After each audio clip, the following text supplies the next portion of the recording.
कुछ लोग वीकेंड पर मॉल जाते हैं, कुछ लोग मूवी देखने निकल जाते हैं, और एक हम हैं जो अपनी खुशी को दुर्दशा में बदलवाने के लिए महादेव के दरबार पर चले जाते हैं। एक बार फिर पंचकेदार में एक और नई मंजिल थी, मद्द महेश्वर। एक ऐसी जगह जो सिर्फ अपनी श्रद्धा के लिए नहीं, घुटनों की मजबूती के लिए, फेफड़ों की शक्ति के लिए और किस्मत के लिए, तीनों के लिए एक ऐसी वजह कि हमें करना ही होगा। फेफड़े ऐसे कि ऑक्सीजन भरते रहो, घुटने ऐसे कि इन्हें रिपेयर करा दो जाके, और किस्मत ऐसी चाहिए कि भाई आपको तो जाना पड़ेगा। तो मैं सोच कर निकला तो था ये कि महादेव बुला रहे, लेकिन क्या पता था महादेव बुला रहे, बेटा आजा देखो तेरे में कितना दम है। हर हर महादेव भाइयों, मैं हूं नोमैड विन्नी, और मैं 4 साल पहले अपनी नौकरी छोड़कर निकला था दुनिया घूमने के लिए। और अब तो ऐसी आदत हो चुकी है, जेब में 10 रुपए हो, 5 रुपए हो, भाई करना है तो करना है, हर हर महादेव करते हुए चलना है। तो मैं आप लोगों को बता दूं, कोई योजना नहीं थी, कोई प्लानिंग नहीं थी, बस बाइक उठाई, बनाया कि ग्रुप को लेकर चलता हूँ पंचकेदार की तरफ, और निकल लिया।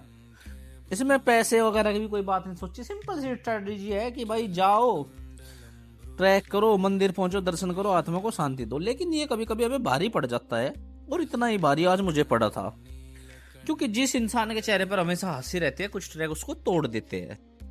तो सबसे पहले मैं आपको एक बार रास्ता बता दूं। आपको जाना होगा राशि विलेज के लिए, और आप उखीमठ से जाओगे। तो जो चोपटा की तरफ उखीमठ से रास्ता जाता है ना, वो आपको नहीं लेना। राइट हैंड साइड पे अगर आप चढ़ जाओगे तो आप मध्यमेश्वर के लिए निकल जाओगे। ये ब्रिज आते ही ऐसा लगता है कि यहाँ से जन्नत शुरू हो चुकी है। और लेकिन इस ब्रिज के बाद में भी सिंगल रोड है, राशि विलेज तक जाता है। राशि विलेज से पहले क्या था, पहले बाइक अंदर तक जाती थी, लेकिन अब ये अंदर तक नहीं जाने देते बाइक। अब बाइक आपको पहले ही बार पार्क करके चलनी पड़ती है। लेकिन रास्ते, मौसम इतने खूबसूरत है, मैं ये बोल रहा हूँ कि नेगेटिव कार्बन शायद यहाँ हो, पॉजिटिव नहीं, नेगेटिव कार्बन शायद हो, इतने प्यारे रास्ते हैं। और रास्ते हमेशा ही खूबसूरत होते हैं मंजिल से। तो यहाँ बाइक पार्क करने के बाद में ट्रैक शुरू हो चुका था। अभी यहाँ से 3 किलोमीटर करीब ऐसे ही पैदल ही चलना था, क्योंकि उन्होंने पहले बैरियर लगाया हुआ है। तो मजा लेते हुए, पहाड़ों को देखते हुए हम लोग अब चलने लगे ऐसे ही। चली जाएंगे आगे, बैग ला देगा उन्हें। अच्छा व्यू है काफी, आसमान एकदम नीला। तो व्यू देखकर लग रहा है कि धरती पर अगर कहीं स्वर्ग है तो यही है। कश्मीर से कंपेयर अगर व्यू को करे तो कम नहीं है। और ये अपने उस्ताद फोटो क्लिक करते हुए, नए ब्लॉगर उस्ताद बनते हुए। तो ये जो सब मौज मस्ती करते जा रहे हैं, बहुत ही जल्द इनकी मौज मस्तियां क्षणिक रूप से छीन होने वाली है, क्योंकि 3.5 किलोमीटर का रास्ता ऐसा है, उसके बाद में एक गांव आएगा और वहां से ट्रैक शुरू हो जाएगा। तो अब ओने पोने रास्ते आने शुरू हो गए हैं, और रास्तों का ही तो मजा है, मंजिल का क्या मजा। तो ये बोर्ड लगा हुआ है मध्यमेश्वर 11.5 किलोमीटर। अब देखते हैं कितना है, ट्रैक ऐसा है बाकी। तो ट्रैक की खूबसूरती देखकर लग रहा है कि हमें ये शुरू करना चाहिए हमेशा सुबह के टाइम। सुबह के टाइम जितना इस ट्रैक को शुरू करेगा उतना ज्यादा खूबसूरत व्यू हम ले पाए। तो इस तरीके से छोटे छोटे ब्रिज आते हुए, बड़े प्यारे प्यारे झरने आते हुए, मानो और झरना कोई बात कह रहा हो, ये भी कह सकता है कि आओ मेरे पास। ये देखिए कितना प्यारा ये है। तो ये पहला जो बोर्ड आया, ये आया 10.5 किलो का, और एक गोंडार गांव आ गया। ये गोंडार गांव आ गया, और यहाँ से 10.5 किलोमीटर का ट्रैक। तो गोंडारा विलेज के बाद में फिर से शुरू होगी नीचाई, और फिर नीचे जाना है और फिर चढ़ना होगा। तो ऐसा ट्रैक। तो मध्यमेश्वर के ट्रैक में एक बात है, पहले चढ़ते हो फिर उतरते हो, फिर चढ़ते हो फिर उतरते हो। और ये एक नदी के किनारे आ गए, और लोग काफी महसूस कर रहे हैं यहाँ इस नदी की ऊर्जा को, काफी खुश है लोग। और ऐसा लग रहा है जैसे लैंड स्लाइड हुई हो। ये बिजली खंबे वगैरह सब टूटे हुए हैं।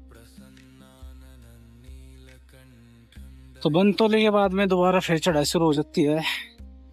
खाने पीने का बनतौली में है, नदी के पार। उसके बाद आप दोबारा फिर शुरू कर सकते हो। यहाँ से जाना और जाना तो वहां तक है। पूरा ट्रैक नदी के किनारे है इन खूबसूरत वादियों से। और काफी कुछ देखने के बाद भी ये जर्सी लेकर आया था, यूजलेस है क्योंकि ठंडी नहीं है। वनस्पतियां कह रही है कि ठंडी जगह है, लेकिन मौसम कह रहा है कि ठंड नहीं है। करीब 6.5 किलोमीटर व्यू बदलने लगा। देर के लिए तो वही फीलिंग आती है कि आप कहाँ गया हूँ। और जो भी कोई ट्रैक शुरू करे वो सुबह जल्दी करे, क्योंकि कहते सिर्फ 15-16 किलोमीटर का है, ये 20 किलोमीटर से कम नहीं है। ऐसा नज़ारा तो पहली बार किसी ट्रैक पे देखा है भाई। ट्रैक पे चल रहा मामला। और अभी तो 5 घंटे का सफर हो रहा है, 6 किलोमीटर हुई, तो काफी टफ ट्रैक है भाई। कभी किसी के बहकाव में मत आना। मैं बिना वजह जर्सी कैरी कर रहा हूँ और गर्मी बहुत है। आपकी ये व्यू है और मध्य में सवार अभी 4.5 किलोमीटर देखते हैं। ये सामने जो जगह है ये वो जगह है जो आप इंस्टाग्राम रील वगैरह में बहुत ज़्यादा देखते हो। यहाँ तक आने में जो हालत हुई है, और इसके बाद भी अभी भी अकॉर्डिंग टू पीपल 5 किलोमीटर और इनके अकॉर्डिंग 3.5। आज दिन इतना खराब है, बारिश आ गई और बारिश में ऐसा है।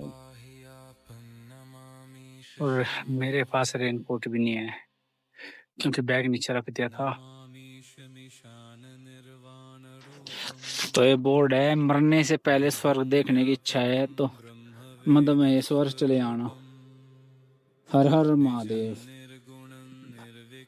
तो बारिश आ रही है, ओले आ रहे हैं, मेरी तो वैसे ही मरने की इच्छा हो रही फिलहाल में। अभी यहाँ इसके आगे से भी कम से कम 3 घंटे का ट्रैक बचा हुआ है। बारिश रुकने का नाम नहीं ले रही है। कंप्लीटली भीग चुका हूँ पिछले 3 घंटे से। ओले बारिश ओले बारिश। 2 घंटे का आखिरी सफर बचा हुआ है। लेट्स सी क्या होगा। भाई ये लिटरली इतना प्यारा व्यू है, वो खुशी मिल रही है जैसे कोई नया नया लड़का जवान हुआ हो और उसे गर्लफ्रेंड मिल गई हो। भाई अमेजिंग ब्यूटी है भाई, बहुत ही ज्यादा अमेजिंग। जैसे जैसे मंदिर करीब आ रहा है वैसे वैसे रास्ता लग रहा है और कठिन होगा। ये तो अंत है, आने लग रहा है। अब तो हर कदम सोच समझ कर रखना पड़ रहा है। खूबसूरती ऐसी, ये वो ग्याल, ये आसमान कि ऐसा लग रहा है जैसे उर्वशी और रंभा यहाँ पे आके बोल देना कि हम खूबसूरत है तो हम बोल लेंगे नहीं, मध्यम महेश्वर खूबसूरत है। भाई स्पीच बाद में दूंगा, पहले थोड़ा पानी पी लूं, ऐसी फीलिंग आ रही। पता भाई उतना मन मजबूत होता जा रहा जितना मंदिर नजदीक आ रहा। और जैसे ही मैंने मंदिर की पहली झलक देखी भाई, यूं पल बिल्कुल एकदम ऐसा था कि थकान सब खत्म हो गई, एकदम हल्की पड़ गई, गहरी सांस ली और अपने आप को कहा फाइनली मैं कर दिया।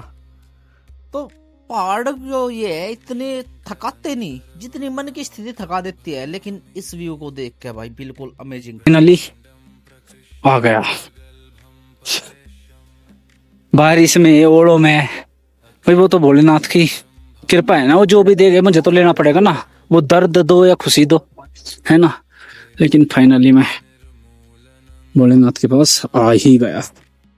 तो यार टेंट वगैरह तो ज्यादा नहीं है, रुकने की कोई खास व्यवस्था तो यहाँ पे है नहीं, लेकिन बस खूबसूरती है भाई। खूबसूरती के लिए इतना ट्रैक करके आना है। और खाने वगैरह के लिए थोड़ी ना हम जीतते हैं, हम तो भोले के लिए जीतते हैं ना। हर हर महादेव। तो टेंट वगैरह यहाँ इतने नहीं है, खाने पीने की व्यवस्था इतनी नहीं है। जो भी भाई आए तो सोच समझ कर और पहले ही बुकिंग करने के बाद में आओ, क्योंकि यहाँ पे ना एक बहुत ही कम लोगों के लिए जगह बनी है। और ये अच्छा भी है क्योंकि ये पवित्र जगह है और ये भीड़ भाड़ यहाँ जितनी कम रहेगी उतना अच्छा है। और ये देखो ये पत्थर के शिवलिंग, ऐसा लगता है कि जैसे ये शिवलिंग अभी बोल लेंगे। तो अंततः मैं एक बात कहना चाहूंगा, मध्य महेश्वर सिर्फ एक मंदिर नहीं है, एक जवाब है, उस शोर का जवाब है जो हम अपने भीतर लेकर घूम रहे, उस भागदौड़ का जवाब है जिसमें हम खो जा।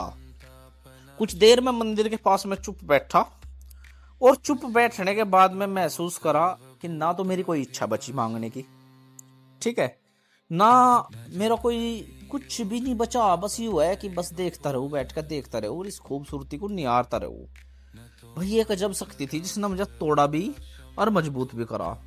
तो जो ट्रैकिंग वगैरह होती है ये बॉडी से लेकर माइंड तक सब डिटॉक्स कर देती है। अब मुझे धीरे धीरे समझ में आने लगा कि जो हमारे ऋषि मुनि थे उन्होंने ये मंदिर इतने ऊंचाइयों पर क्यों बनाए थे, वो क्यों यहाँ आ जाते थे, उन्हें क्या इस चीज में मिलता था।